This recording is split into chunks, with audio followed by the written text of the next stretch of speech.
let's go. Why does the church exist? Or, anya the purpose of the church? Apa nga the church? At you are a church, we are a church. The assembly as a church, apa nga exist dito yung church? Ayan. So first, summary na. First, glorification of God. Next, edification of the saints. We go further here later on. Next, evangelism of the word. First, upward, glorification of God. Edification of the saints inward, inside the church. And evangelism of the word outward, the church. Ayan. Gets you upward, inward. Dajahataan, inward, upward, happy. Glorification of God, upward meaning glory to God. Worship to God. Yan. Edification meaning inward.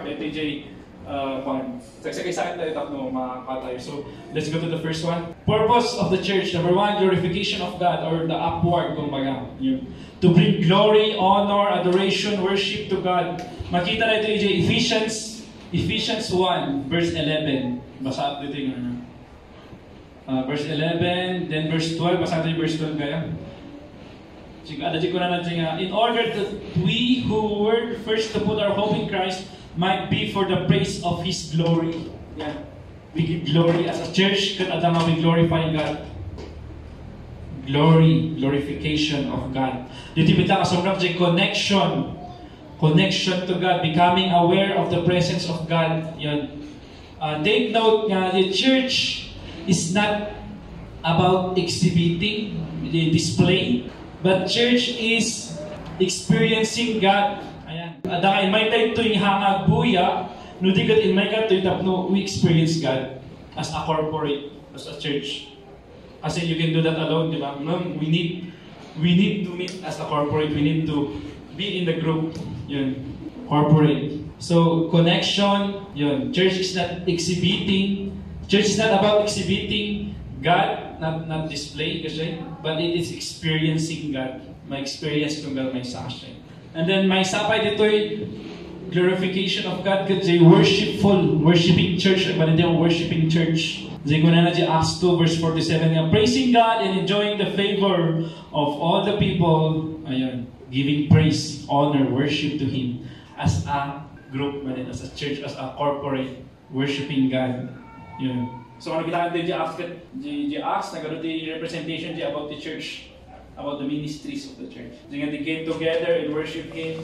Glorification of God, that is the first or the purpose of the church. Next, edification of the saints. Saints, the 30 saints, wala na di Romans 1:7 nga, to all who are beloved in God, called as saints. Yes, mapansin tayo man yung the 7 churches. Daya ko na nga, to the church of Ephesus, Corinthians, after that, you are saints. Inawagan na nagilitan na mati kini Kristo nga saints. Wala na di Bible nga, when we become the saints of God, now we will receive Christ, when we become saints of God. So you are a saint. We are the saints of God. So mga wala na nga edification of the saints. So edification, ano yung edification? The edification nga natin building up. Building up. Diyan ka na sa dictionary, kung na di Merriam-Webster dictionary niya. Edification is to instruct and improve, especially in moral and religious knowledge. Knowledge. Instruct and improve. Diyan may sa dictionary, kung na naman dito. The word indicates the promotion of spiritual growth and development. Ayan, spiritual growth and development of character of believers.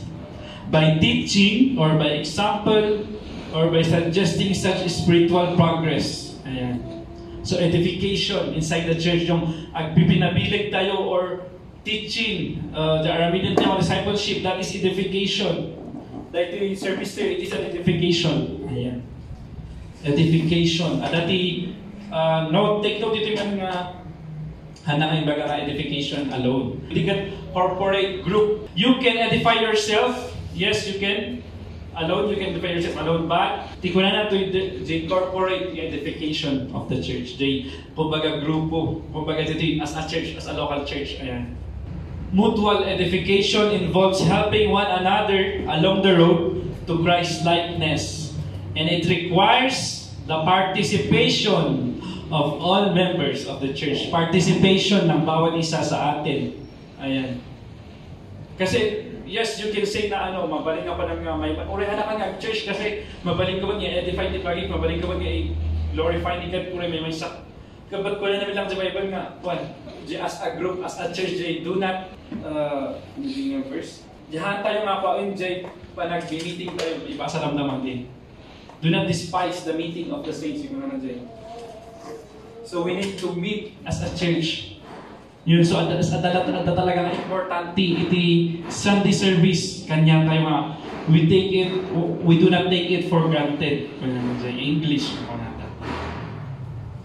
no awanti mutual edification iti church.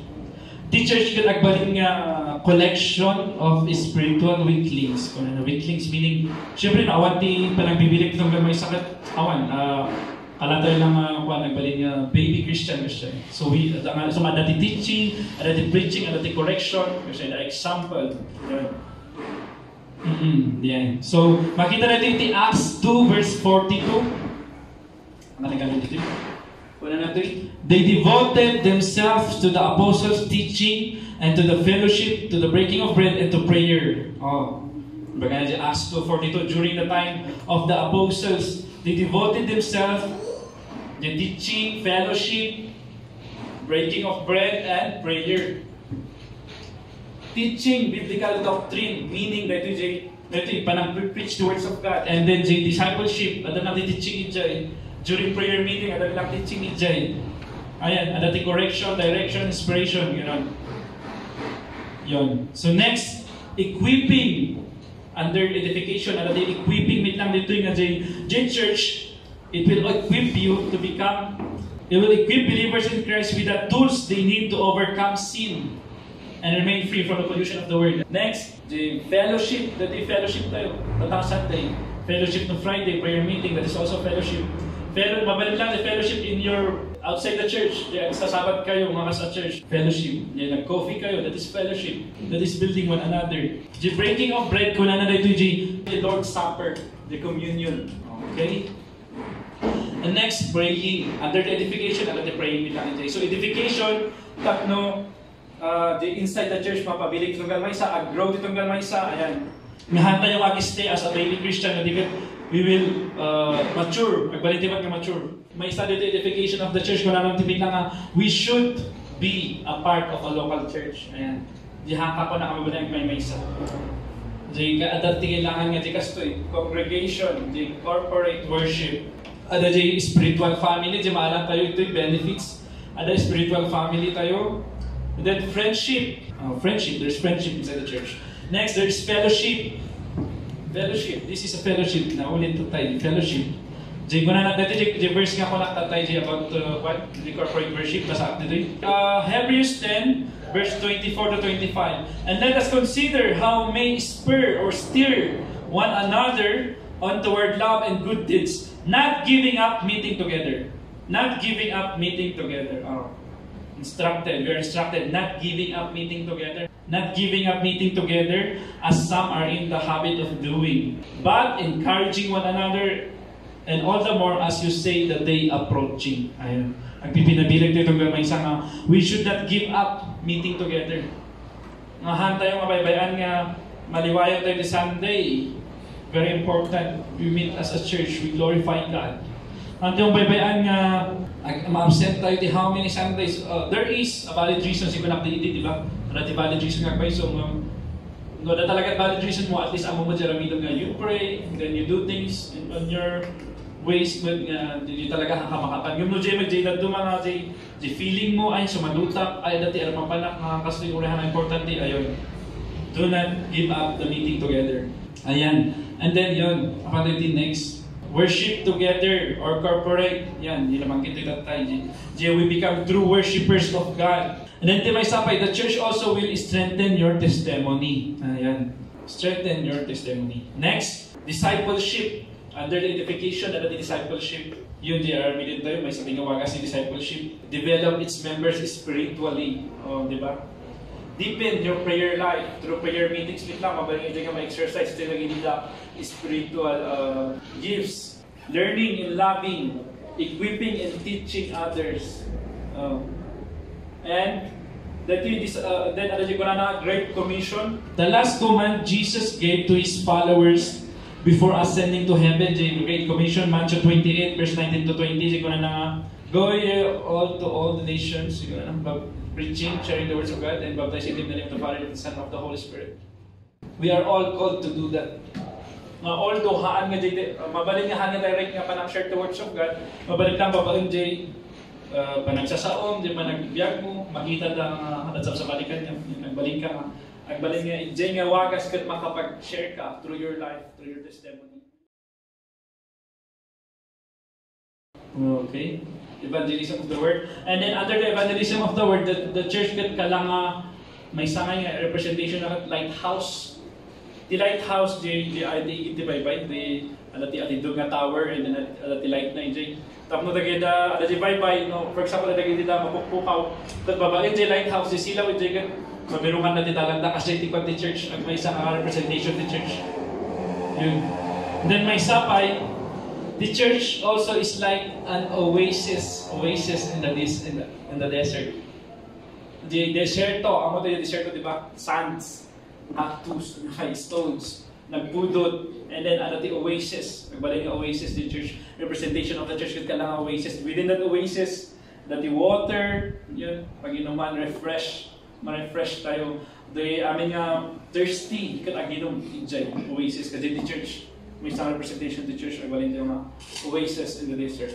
Then may sapay, church is like also an embassy of God.